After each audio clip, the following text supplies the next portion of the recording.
yo estaba leyendo sobre las prácticas de diferentes culturas y encontré que, por ejemplo, cómo cada cultura tiene la manera de mostrar respeto y honra. Y encontré, por ejemplo, que la cultura oriental, específicamente en Japón, los japoneses hacen una inclinación del cuerpo para mostrar respeto. Cuando ellos hablan con alguien, van y se inclinan. Y entre más grande sea la persona, digamos que sea una persona mayor de 70, 80 años, entre más grande sea la persona, los japoneses se inclinan mucho más como una señal de honra y de respeto. Y esto lo usan para pedir perdón, para saludar, para despedirse. Alguien una vez, a mí me confunden mucho con ser coreano por mis ojitos, y yo por lo regular siempre hago una inclinación cuando saludo. Así es que alguien una vez se burló de mí, ¿verdad? Y cuando me deseó de mí, el mano, me dijo, el mano, así el manito como el chinito, el mano, y me hizo el gesto, ¿verdad? Aunque no lo tomé a ofensa, ¿verdad? Dije, ¿será que tengo algo de coreano en mí? Bueno, me quedé pensando hasta el día de hoy. Pero la profundidad y el gesto enseñan el nivel de respeto, y es una práctica profunda, enraizada en la cultura de ellos. O en la India, por ejemplo, es muy común que las personas junten las manos en el pecho y se inclinen ligeramente y dicen la palabra namaste. Y namaste es una señal de respeto.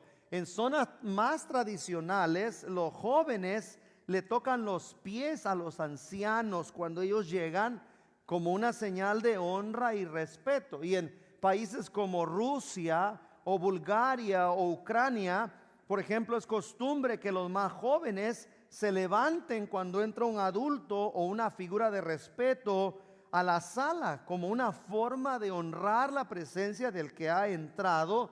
Incluso, sorpréndase, hermanos, esto es un poquito gracioso, pero en algunas culturas asiáticas tradicionales, como en ciertas regiones de China y de Mongolia, la gente eructa como una señal de honrar al anfitrión. ¿Sabía usted eso? Es decir, es como decir, la comida estuvo muy buena. Van y eructan, y entre más grande el eructo, es más sabrosa la comida. Imagínense, hermanos, en nuestras casas latinas y en nuestra cultura hispana, si yo hubiera hecho eso de niño, no me hubieran aplaudido. Mi mamá me hubiera volteado la cara de un manotazo. No hubiera visto ninguna honra, sino una falta de respeto, porque en nuestra cultura latina es falta de respeto eructar. ¿Sí saben lo que estoy hablando? Pero en países como tradicionales como China y Mongolia, es una señal de decir la comida estuvo deliciosa, y es una señal de honra. Recuerdo haber escuchado al pastor Dante Gebel, que estoy seguro todos aquí lo conocen, decir que en algunas culturas como la cultura americana o incluso la cultura de América Latina, muchas veces nosotros no tenemos gestos marcados de honra, no porque no amemos, sino porque culturalmente no hemos aprendido a expresarlo de una forma solemne. A veces, hermanos, lo puse en su hoja, tomamos por sentado lo que tenemos de cerca. Nos cuesta reconocer el valor del que camina a nuestro lado. Y eso mismo le pasó a Jesús, hermanos. El Hijo de Dios no fue honrado en su propia tierra. La gente de su tiempo no supo valorar lo que tenían en medio de ellos, tal vez porque lo miraban como el hijo del carpintero. Y lo trataban de una manera muy común porque era de una familia pobre. El escritor del Evangelio de Marcos nos relata, mire, ahí está en su hoja, Marcos 6, 5 y 6. Léalo conmigo, por favor, ayúdeme. Dice la palabra, no pudo hacer allí, ¿qué? A ver, léalo otra vez. No pudo hacer allí ningún milagro, aparte de poner las manos sobre unos pocos enfermos y sanarlos. Y estaba asombrado porque aquella gente no creía en él. Jesús recorría las aldeas cercanas enseñando, pero en su pueblo, hermanos, en su propio pueblo, no pudo allí hacer ningún milagro. Estaba tan asombrado porque la gente no le dio la honra que él se merecía. Lo miraban como el hijo del carpintero. Y es en ese contexto, hermanos, que él expresa una de las palabras más dolorosas y a la misma vez más amorosas que están en el Evangelio. Lo vamos a ver más adelante en su hojita.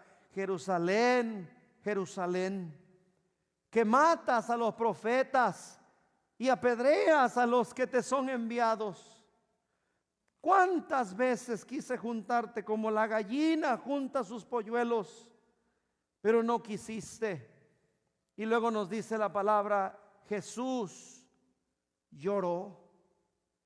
Y no era un lloro, hermanos, de reproche, no era un lloro de coraje, era un lloro de saber, hermanos, que no hay cosa más triste que cuando usted regala su amor a alguien y ese alguien no lo valore.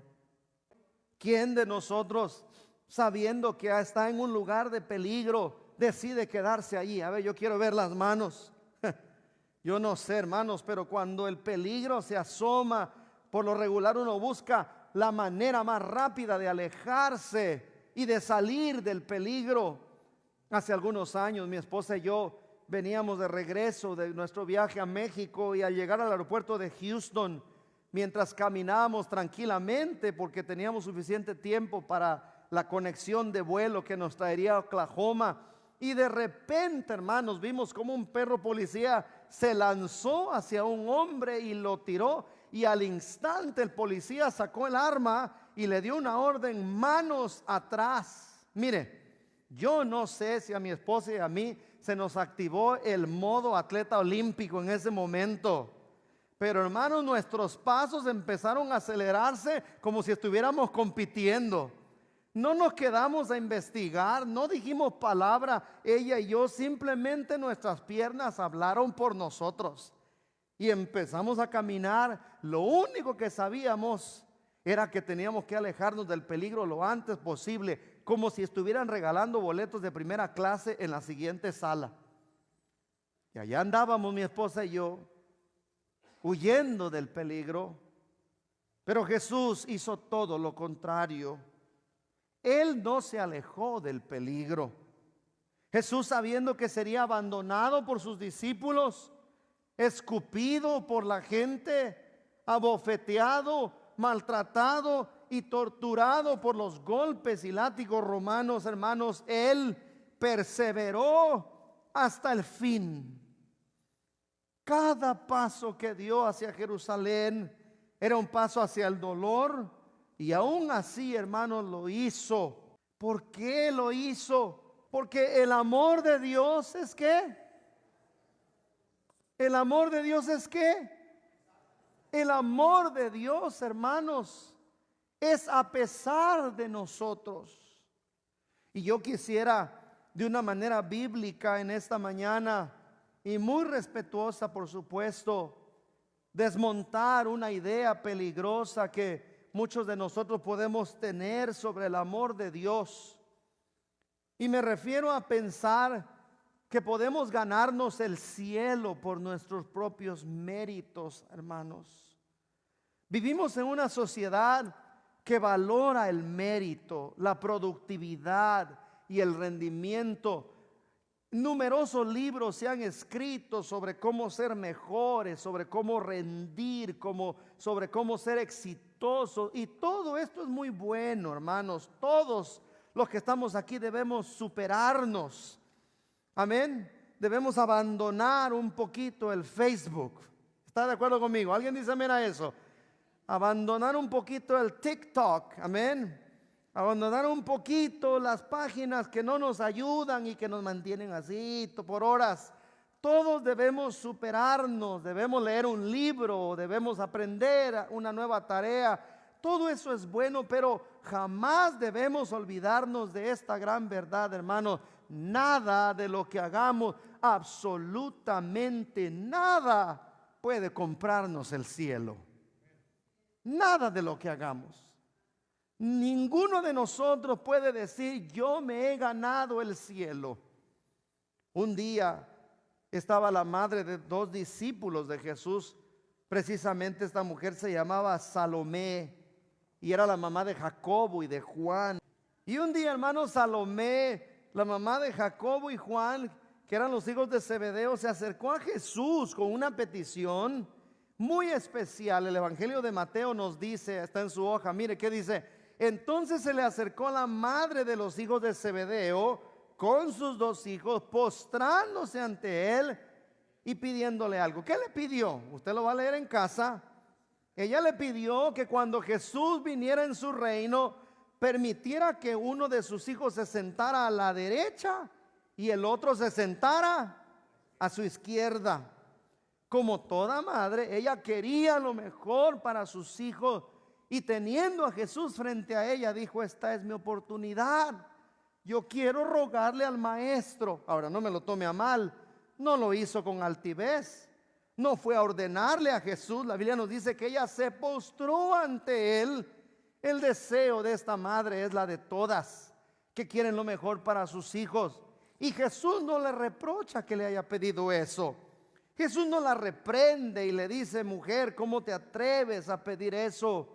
Más bien, hermanos, sin darse cuenta, Salomé, su petición reflejaba una idea equivocada.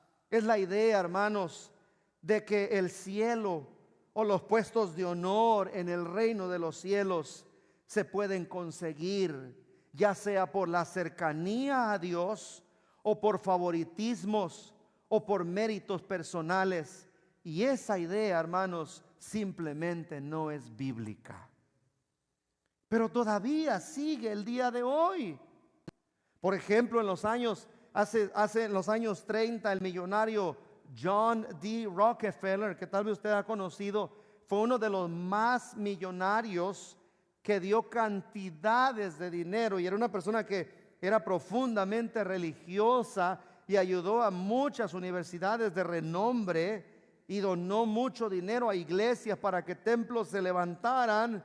Dijo una vez él: no sé si el dinero cuente, él comentó, pero si cuenta, sin duda alguna se me tomará en cuenta. Pensaba que tal vez por todo lo que había dado, por todo lo que había invertido, le iba a ayudar eso a entrar al cielo. Y en sus palabras, hermanos, muestran precisamente la duda que había en su corazón. La realidad, querida iglesia, es que no podemos ganar el reino de Dios con nuestros méritos. ¿Alguien dice amén a eso? Nada de lo que hagamos.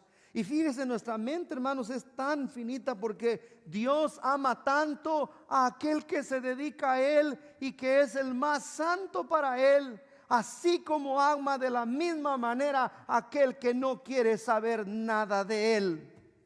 Dios es amor. Por eso es que la salvación no se obtiene por obras.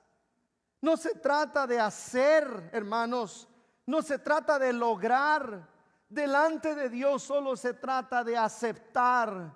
Solo hay uno que derramó su sangre en la cruz del Calvario y lo hizo para comprar nuestra libertad. Su nombre es Cristo Jesús, Rey de Reyes y Señor de Señores. Démosle un aplauso a Él, hermanos. Él merece nuestra adoración. Dios nos ama a pesar de nosotros. ¿Qué le parece eso? Dios me ama a pesar de mí. Porque cuando yo me veo, muchas veces no veo cosas muy buenas. Pero Dios nos ama tal y como somos. Romanos 5:8 está en su hoja, dice la palabra de Dios: mas Dios muestra su amor para con nosotros. ¿Me ayuda a leerlo? En que siendo aún pecadores, Cristo murió por nosotros. Léalo otra vez. Mas Dios muestra su amor para con nosotros, en que siendo aún pecadores, Cristo murió por nosotros. Y Dios nos ama tal y como somos, mis queridos hermanos. Y sabe, hermanos, llegar a pensar que el cielo se puede obtener por los méritos personales es tratar el sacrificio de Jesús como algo común. Nadie puede hacer nada para ganar el cielo. Ha sido un regalo dado para aquellos que reciben a Jesús como su Salvador. De hecho, en Mateo capítulo 5, uno de los sermones más largos de nuestro amado Jesucristo, que es conocido como el Sermón de la Montaña. ¿Cuántos de ustedes lo han leído? Está desde el capítulo 5 al capítulo 7. Usted lo habrá leído, uno de los sermones más largos de nuestro Señor. Él empezó a predicar y con su mensaje nos dio una visión correcta del reino. Y en el versículo 3, mire lo que dijo Jesús. Bienaventurados, ¿quiénes? Los pobres en espíritu, porque de ellos es el reino de los cielos. Jesucristo dijo, bienaventurados son los pobres en espíritu. Con ello el Señor nos dio a entender, hermanos, que el primer paso para poder acercarnos al reino de Dios es reconocer que estamos en bancarrota espiritual. John Newton, que muchos de ustedes tal vez no lo conocen, pero sí conocen varios de sus himnos, y uno muy famoso que se conoce como el himno de América es el de Amazing Grace o Sublime Gracia. Fue escrita por este hombre. En sus últimos días, la historia nos dice que su memoria estaba débil y a veces se olvidaba de las cosas, pero él escribió un día, él dijo, mi memoria casi ha desaparecido, pero dos cosas recuerdo muy bien, dijo él, que soy un gran pecador y que Cristo es un gran Salvador. Hermanos, esas palabras deben razonar en nuestro corazón y debemos entender que esa es la clase de actitud que Dios quiere de los que se acercan a Él. No es una actitud de inferioridad, no es una actitud de debilidad, no, es la actitud correcta. Solo Jesús puede salvarme, solo Él puede salvarme de mí mismo. Nosotros no venimos a la iglesia para pagarle a Dios nada. Dicen amén a eso. Nosotros no venimos a la iglesia para pagarle a Él nada. No hay nada que podamos hacer para poder ganarnos su favor. Entonces, ¿por qué venimos a la iglesia? Porque le amamos a Él. Entonces, ¿por qué venimos a la iglesia? Porque queremos tener una relación con Él. Queremos acercarnos a Él por lo que Él es. No por lo que nos da, no por lo que hace por nosotros. Simplemente recibimos el amor de Dios. Después de todo, hermanos, ¿a quién de ustedes les gusta que se acerquen a usted solo por lo que sabe hacer y no por lo que usted es en esencia? ¿Habrá alguien aquí? Yo quiero ver las manos de aquel que diga, ¿verdad? Yo me voy a acercar con esta persona porque él es un buen mecánico. Y si me llevo con él, me va a dar un descuento cuando se me descomponga mi carro. Me voy a acercar con Belkis porque hace unos postres que se van a servir en el cielo. Y a ver si así me toca parte de la bendición. No, hermanos, a Dios no podemos hacerle nada para pagar su favor. Lo único que podemos hacer es alabarle a Él y decirle gracias, Señor. Porque si yo hubiera estado 2000 años atrás en Jerusalén, tal vez yo hubiera hecho lo mismo que hicieron aquellos. Pero por tu nombre hoy, Señor, puedo decirte, quiero seguirte, no por lo que me das, sino por lo que tú eres.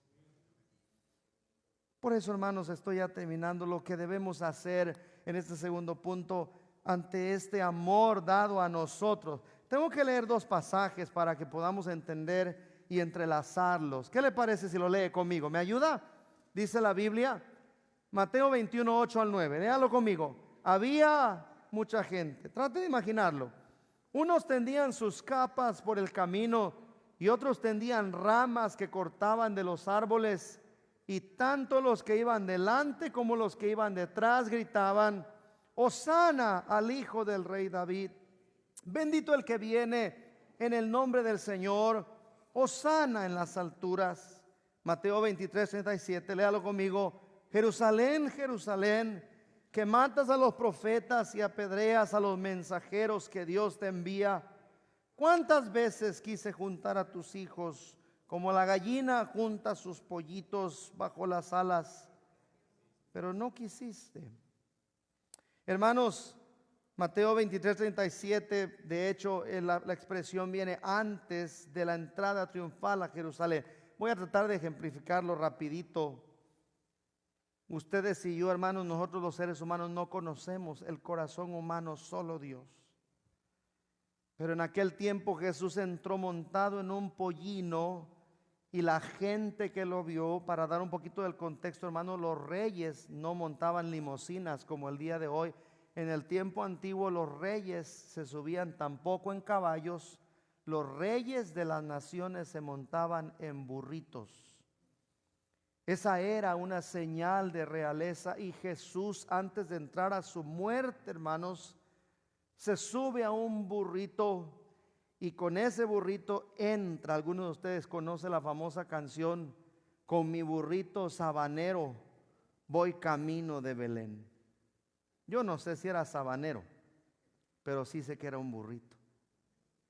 Y Jesús, hermanos, se sube, y los judíos que tenían la cultura inmediatamente entendieron, y algunos comenzaron a sacar sus túnicas y las tiraban en el piso. Y algunos que no tenían mantos cortaban las ramas, y todos empezaron a cantar y a decir: Hosana, bendito el que viene en el nombre del Señor. Y aparentemente, hermanos, era una alabanza linda, aparentemente era una alabanza preciosa. Sin embargo, escúcheme bien, iglesia, no estaban aceptando el amor de Dios. No estaban aceptándolo. Ellos estaban alabando una versión distorsionada de Jesús. Esta misma gente que gritó Hosana, días después gritaron: crucifíquenle. Porque ellos querían un Salvador que los salvara, pero no a la manera del Señor, sino a su manera. Querían que los librara del César, no de su pecado. Quería que venciera al opresor romano, pero no del orgullo de su corazón. Y por eso Jesús lloró por la ciudad. Yo quiero pensar a los discípulos que iban con él, hermanos, todos entrando en la realeza. Y yo pienso que Pedro, Juan, Felipe, todos los discípulos han de haber recibido esa alabanza como usted y yo lo hubiéramos recibido, porque a todos nos gusta que nos traten bien. Y yo quiero imaginarme la cara de ellos diciendo: qué lindo, finalmente Jesús es reconocido por toda la gente. Pero Jesús acababa de llorar allá en la montaña, y entró llorando a Jerusalén, porque él sabía lo que ellos querían no era un Salvador para su corazón. Lo que ellos querían era un líder religioso que los liberara de la opresión romana. Es como la historia de la carta que nunca se leyó en la vida. Se trata de una madre viuda que vivía sola en una pequeña casa de campo. Sus hijos ya eran adultos, con familias, trabajos y muchas responsabilidades, y esta madre nunca se quejaba. Ella entendía que la vida era agitada, pero en su corazón cada tarde alistaba una tacita de café extra por si alguno de sus hijos llegaba. Ponía 2 sillas, una junto a la ventana y una para ella. La otra estaba vacía, pero siempre llena de esperanza. Los días se volvían semanas, las semanas se volvían meses. Los hijos mandaban mensajes ocasionales o llamaban rápido: hola mamá, solo pasaba a ver cómo estás, no puedo hablar mucho, estoy entrando a una reunión, estoy muy ocupado, mamá, discúlpame, solo quería ver cómo estabas. Y ella siempre sonreía, nunca se quejaba. Está bien, hijito, está bien, hijita, y colgaba. Y luego, sin que nadie la viera, ella solo suspiraba, hasta que un día ya no contestó el teléfono.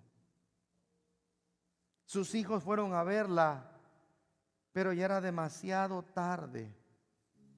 En la mesita de al lado del sillón encontraron una carta escrita con una tinta temblorosa que decía: mis hijitos amados, sé que están ocupados, que tienen sus vidas y sus propios hijos que cuidar. Yo también fui joven una vez. Yo también corrí. Yo también trabajé y me esforcé en la vida. Pero quiero que sepan que siempre los esperaba en la tarde. Cada tarde ponía una taza de café y abría la cortina con la esperanza de verlos llegar. No para que me trajeran algo. Yo lo único que quería era ver sus ojos, escuchar sus voces, saber que estaban bien. Nunca le reclamé porque los amo. Y luego añadió, el amor verdadero nunca obliga, espera, pero duele. Si algún día leen esto, no se culpen. Solo les pido que nunca hagan lo mismo con sus hijos ni con Dios. No esperen a que sea tarde para visitar al que los ama. Con todo mi amor, mamá. Los hijos lloraron, no por lo que decía la carta, sino por lo que nunca dijeron mientras pudieron. Y hoy, hermanos, no es muy diferente. Vivimos en una cultura que aplaude lo malo y se burla de lo sagrado. Dios, eso déjaselo a los anticuados. ¿Tú qué vas a ir a la iglesia? Tú disfruta tu vida.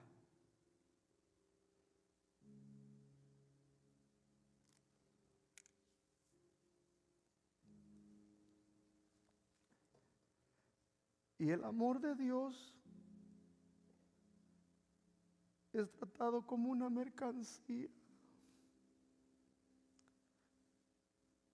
como algo común.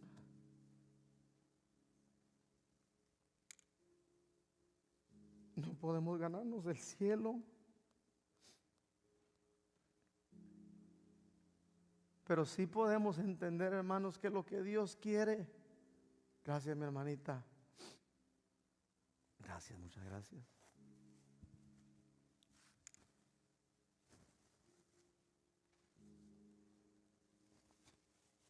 Lo que Dios anhela, hermanos, no es ser un Jesús decorativo. Él quiere ser el Rey que transforme nuestro corazón. Por eso, hermanos, Dios nos ha puesto en su iglesia. Yo amo venir a la iglesia y no estoy solo, afortunadamente. Qué bueno que usted también. Y aunque haya muchos que ya no lo valoren, aunque hay algunos que vean la iglesia como anticuada, usted y yo sabemos que la iglesia, hermanos, es el lugar donde experimentamos la presencia de Dios. Aquí es donde se corrige nuestra visión de Dios.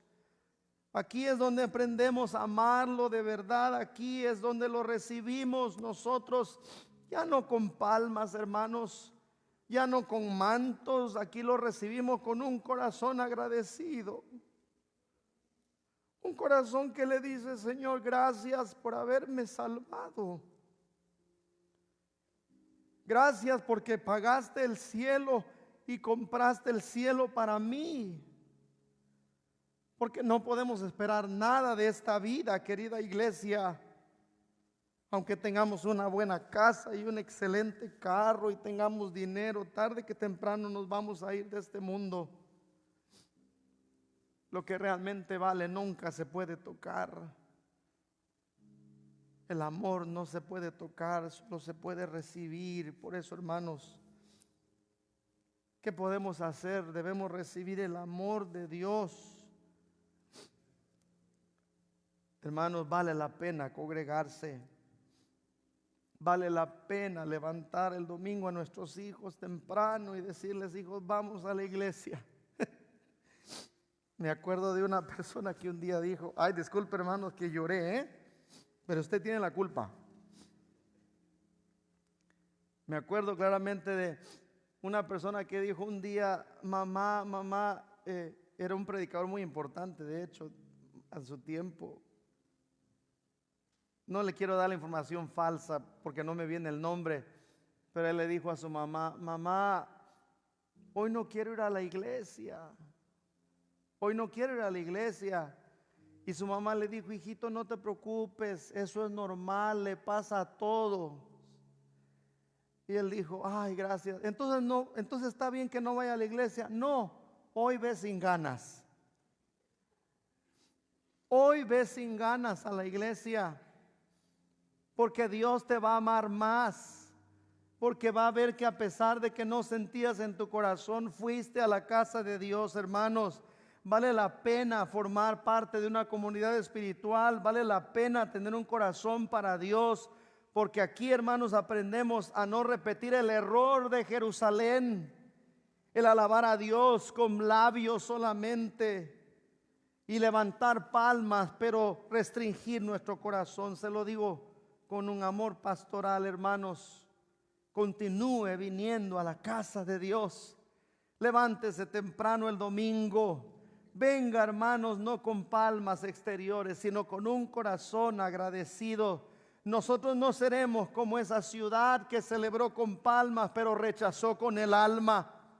No cambiaremos al verdadero Jesús por lo que nosotros queremos. No trataremos el amor de Dios como algo común. Él es el Rey de Reyes y el Señor de los Señores. Y Él vino a morir por nosotros y nos ama a pesar de nosotros. ¿Qué podemos hacer, hermanos? Levantarnos y decir, Señor, aquí estoy. Gracias por esperarme. Quiero que se ponga de pie y le demos gracias a Dios. Le invito a que haga una oración de gratitud. Dele gracias a Dios que le ha bendecido tanto. Que le ama y me ama a pesar de nosotros.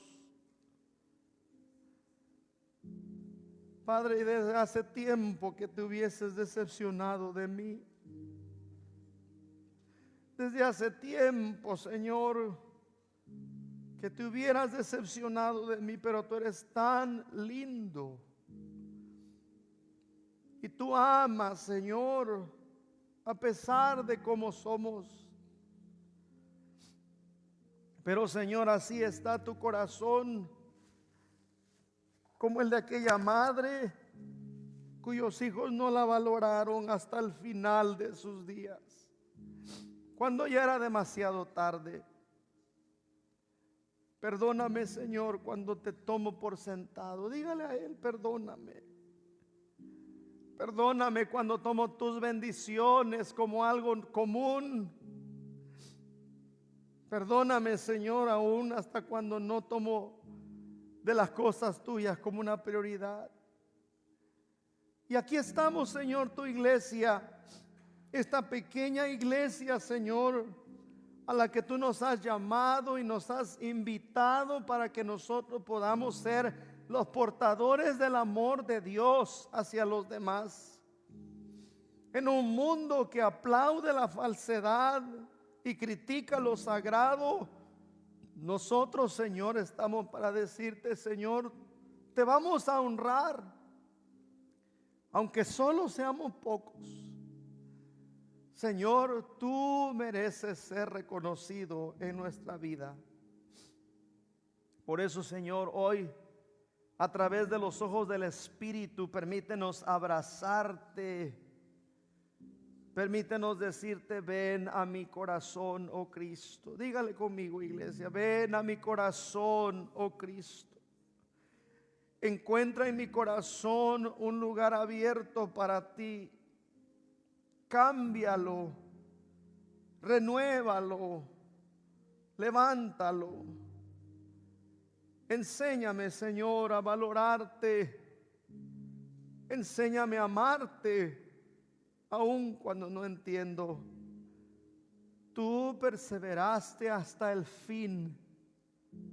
Ayúdame a mí a hacer lo mismo. Ayúdame a mí a hacer lo mismo. Gracias, Espíritu Santo. Gracias, Padre. Gracias, Hijo. Gracias, Espíritu Santo,